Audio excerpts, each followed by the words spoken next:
A gente fala agora sobre os bastidores de Brasília após os atos criminosos de domingo. A atuação do ministro da Defesa, José Múcio, que a gente acabou de citar, incomodou o presidente Lula e integrantes do alto escalão do governo, como vinha apontando a Clarissa.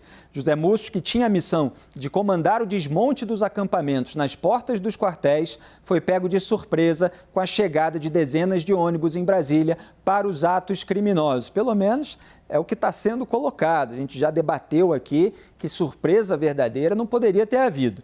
Dias antes do ocorrido, Múcio havia dito que as manifestações nos quartéis tinham caráter democrático e que, inclusive, tinha amigos nesses acampamentos.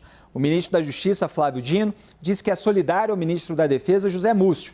Dino, no entanto, afirmou que isso não significa que concorde integralmente com as opiniões dele. Então, voltamos ao debate nesse ponto, Bruno.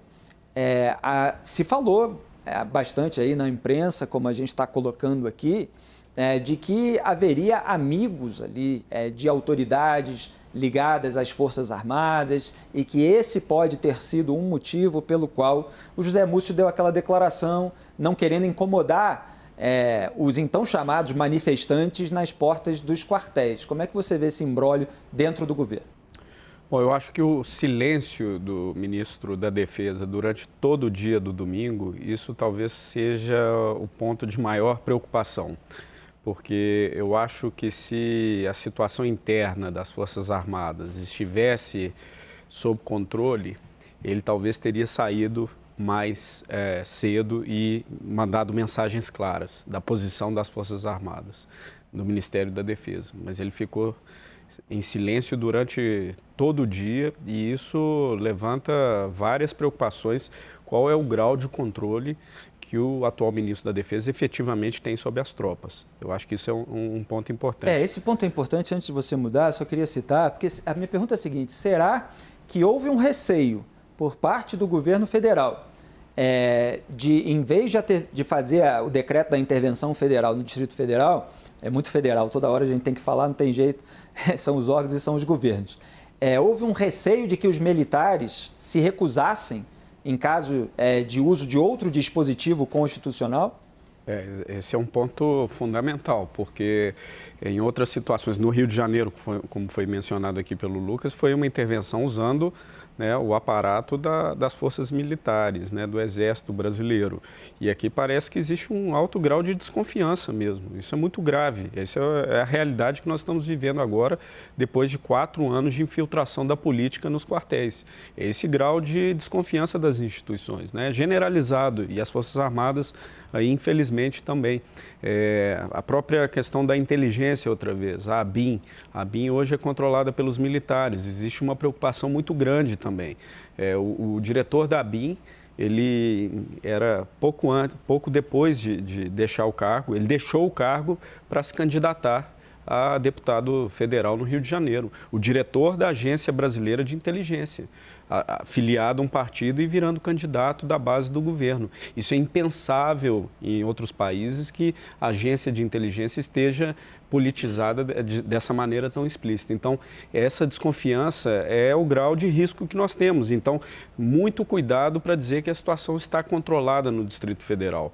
Eu acho que é mais uma razão de que se justifica a intervenção na segurança pública do Distrito Federal, é porque nós não podemos garantir que outro atentado aconteça, um lobo solitário.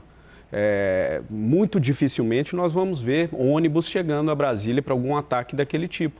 Mas existe um risco real de algum atentado à bomba, alguma coisa que possa ser feito a um lobo solitário. Então, é importante que exista controle total da situação em Brasília. A gravidade é máxima, não podemos subestimar. E, Lucas, o Flávio Dino, ministro da Justiça, tinha chamado esses acampamentos bolsonaristas em porta de quartel de incubadora de terroristas. E aí vieram esses atos, quer dizer, essas invasões, essa depredação do patrimônio público, e o Alexandre de Moraes mandou, na sua decisão, desmobilizar esses acampamentos. Há todo um debate aí jurídico sobre a possibilidade ou não de se manter essas pessoas lá, de se permitir que elas fiquem lá, e qual é o limite também da liberdade de expressão, já que muitas pedem intervenção. Agora você fica com uma discussão, só que você tem um ato que acaba pesando mais a favor dessas pessoas, quer dizer, legitimando de algum modo, pelo menos de acordo com o raciocínio delas, esse tipo de decisão contra o acampamento. Dá para analisar essas coisas de maneira separada? Bom, eu analiso, eu vejo, vocês já sabem, pelas minhas outras participações aqui, as minhas posições quanto à liberdade de expressão, mas ao mesmo tempo em que eu não concordo com a política de dispersão pela força, eu entendo que quando você pratica manifestações que não vislumbram em momento nenhum uma saída institucional, uma saída dentro da dinâmica das instituições, a única pauta que aparece nessas manifestações em frente aos quartéis generais é o golpe militar, é uma intervenção militar inconstitucional derrubando as instituições da República de 88, tal como elas estão estabelecidas. Essa é a única pauta que a gente vê ao mesmo tempo aparecendo em todas essas aglomerações que se fazem em frente aos QGs. Você não tem uma porta de saída, uma demanda concreta que as instituições possam acolher. Isso gera naturalmente, quando isso vai persistindo, isso vai se mantendo ao longo do tempo, isso vai gerando um estresse cuja consequência pode muito bem vir a ser, como foi, e o 8 de janeiro veio para provar, uma consequência violenta. A explosão disso aconteceu também nas manifestações de 2013, eram grandes manifestações de insatisfação generalizadas pelo país que não tinham porta de saída. Elas não tinham uma pauta unificada, não tinham uma coesão, não tinham uma consistência e não levavam a lugar nenhum. Com a sua perpetuação ao longo dos meses, apareceram os black blocs. O desfecho foi esse. Então, pela própria natureza de uma manifestação como essa, que não contempla uma saída, não contempla uma conclusão efetiva dentro das instituições, ela abre uma brecha muito grande para que a consequência seja a violência. É preciso desestimular esse tipo de ato sem uma pretensão objetiva, sem uma coesão e que só se unifica pela demanda por um golpe, por uma saída de força. É preciso desestimular. Agora, sou contra a dispersão pela força de aglomerações pacíficas, mesmo que estejam propondo medidas ou soluções absurdas.